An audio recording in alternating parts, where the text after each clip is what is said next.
and welcome back to Meditation for All, and in particular exercises for complete novices and beginners. If you haven't already had the chance to go back and have a look, please do so at my introduction video where I introduce myself and Meditation for All, and it just gives you an idea as to whether you think it's something that you might benefit from. Okay, let's get started on this first bit.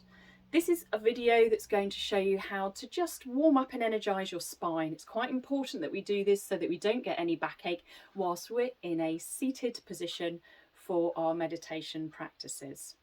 So what I would say is just a little warning before we get started is if you have any injuries or if you feel any pain whilst you're doing these exercises, please stop and then continue when we move on to a different part of the body. Stay within your own physical boundaries. That's really, really important. You don't want to get injured during the exercises. Okay, so let's get started. First of all, find a location, a room, outdoors, indoors, where you have arm space, unobstructive access to be able to move about slightly. Okay, right then, let's address our position. Our toes and our feet are pointing forwards. Our hips are nice and strong. Our knees can be slightly bent. And then we have a nice straight spine, and as if someone is pulling the top of our hair up towards the ceiling. So we keep our nice straight spine alignment. Keeps us nice and strong. Okie dokie, let's get started. First of all, we're going to start at the very top of our body. So we're going to stretch right up towards your ceiling. You can look up if you wish to, it really doesn't matter. There's no really strict way of doing this. We just want to feel a stretch though throughout your entire body. So all the way up the spine, the spinal column, your ribs, up your back and your arms and shoulders. And we're going to take a nice deep breath in if we can. In this position, it's sometimes a bit difficult to fill your lungs.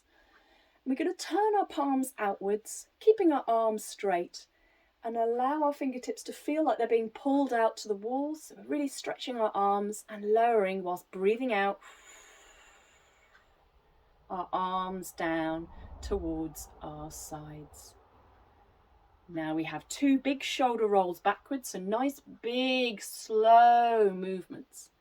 Back and one more. Lovely. And then two forwards.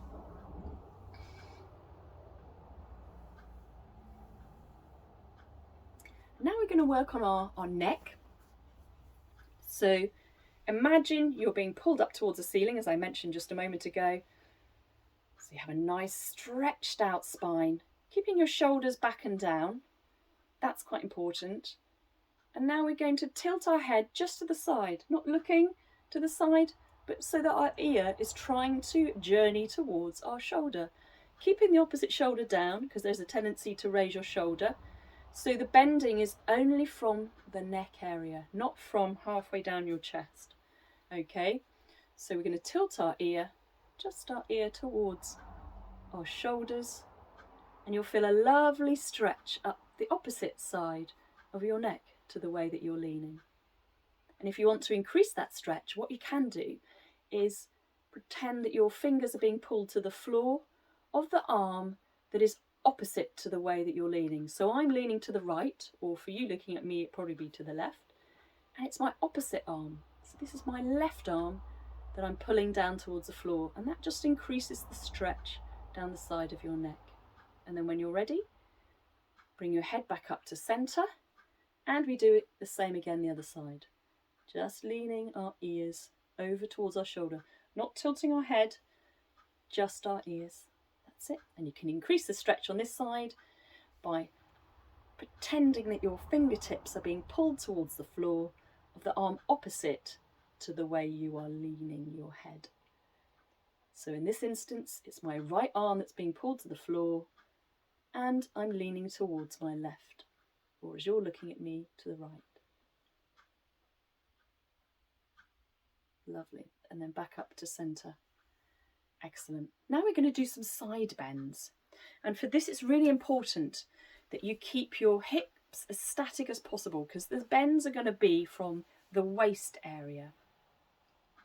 People often have a tendency when they're leaning over, doing a side bend, for their hips to go out to the side.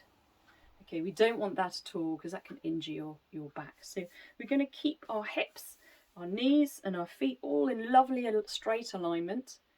And then we're going to perform the side bend. So one arm, choose whichever arm you wish, up towards the ceiling. Really stretch that arm now. And then we're going to lean over, remember, from the waist area. Now, another thing to pay attention to, I know there's lots of things to remember, is not to lean forward when you're doing a side bend. Keep your arm in the orientation where it's near to your ear, not in front of your face or behind your head, but nearest your ear as you go over. And try and stretch those fingers. Imagine they're being pulled towards the wall that your fingers are pointing to. And then before we come back to upright, before we move, pull in your lower abdominal muscles, pull in your tummy muscles really low down, pull them in nice and tight, and that helps support your lower back. When we come back up to the upright, nice and slowly, that's it, great. Hopefully that didn't hurt. If it did, maybe you should opt out of this particular exercise, but it's very good to have a bit of side bending as well. Now we're going to do the other side. Arm right up, stretch towards the ceiling, and then keep that stretch going as if your fingertips are painting the ceiling and the walls as you go over. Remember, don't let your arm come down or behind you. Keep it to the side where your ear is. And then just let yourself sink over.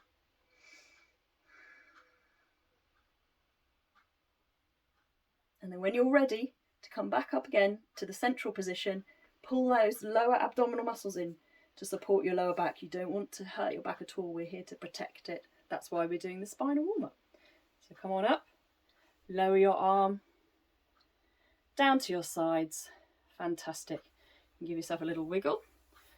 Right, the next exercise is quite a fun one. It's based on the yoga moves, the yoga asana, that's the name given to yoga moves, the bending exercises that you do in yoga. The cat and cow, where people get on all fours and they're bending their spine one way and then bending their spine the other way. But for the purpose of this exercise for beginners, we're going to remain on our feet and we are going to do the zombie and the Eddie the Eagle Edwards. Now I know that sounds a bit strange, but you'll see why. So we're going to be tilting our pelvis one way and then the other way, and this is going to give flexibility to our very lowest part of our back, and that's the bit that we're going to be protecting from back strain. So I'm going to stand side on so you can get the idea of the shape. So first of all, we're going to do the zombie. Now the zombie is where we go from the upright. You're going to tilt our head forwards, let our shoulders hang forwards so that our arms can swing freely from side to side. We're keeping our tummies tucked in, and we're also scooting our buttocks underneath our body. So we're tilting our pelvis so our buttocks are right underneath our body, and then we're just leaning forwards. That's it. So our arms can go swing freely if we were to move our body weight from foot to foot.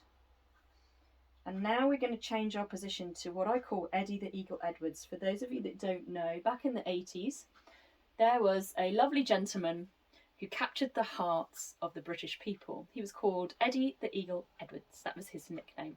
He was a ski jumper on the massive ski slopes. The massive ski jump, you know, where I think they have to be really brave because they go so high up in the sky. And he didn't do very well, but everybody really liked his desire to try, really give things a go and fight through to the last. So this exercise, the next one we're going to be doing when we're tilting our pelvis the other way, is like a ski jumper, like Eddie the Eagle Edwards. So this is for you, Eddie. Here we go. So we're going to tilt our pelvis so we're sticking our bottoms out behind us, and at the same time we're lifting our heads and our faces up to the ceiling, our chests out in front of us, and our arms are going to come back now. And it's as if we're sort of going into a ski jump position. I know it's not precise and I'd be a rubbish ski jumper, but it's just for the purpose of explaining this exercise. I know it looks a bit weird, but it is really beneficial for your lower back. And there's a nice stretch across the upper chest as well. So now we're going to go back to the zombie. So very slowly and controlled, like all the movements we do, slowly and controlled. We're tucking our pelvis back underneath, so tucking our buttocks right up underneath, and our neck, head and shoulders come forwards and relax. And then we're going to go back to doing the Eddie the Eagle, Edward ski jumping. So we're sticking our bottoms out behind us, so we have a lovely curve in our lower back as we go. Our head's up to the ceiling, our chest's out in front, and our arms are going backwards. So there's a lovely stretch, as I've said, across the front of the chest. Okay, and then our final zombie. Here we go, nice and slowly, tucking our pelvis right underneath our bodies and our shoulders, arms, head and neck slump forwards. And then when you're ready, come up to your usual standing position.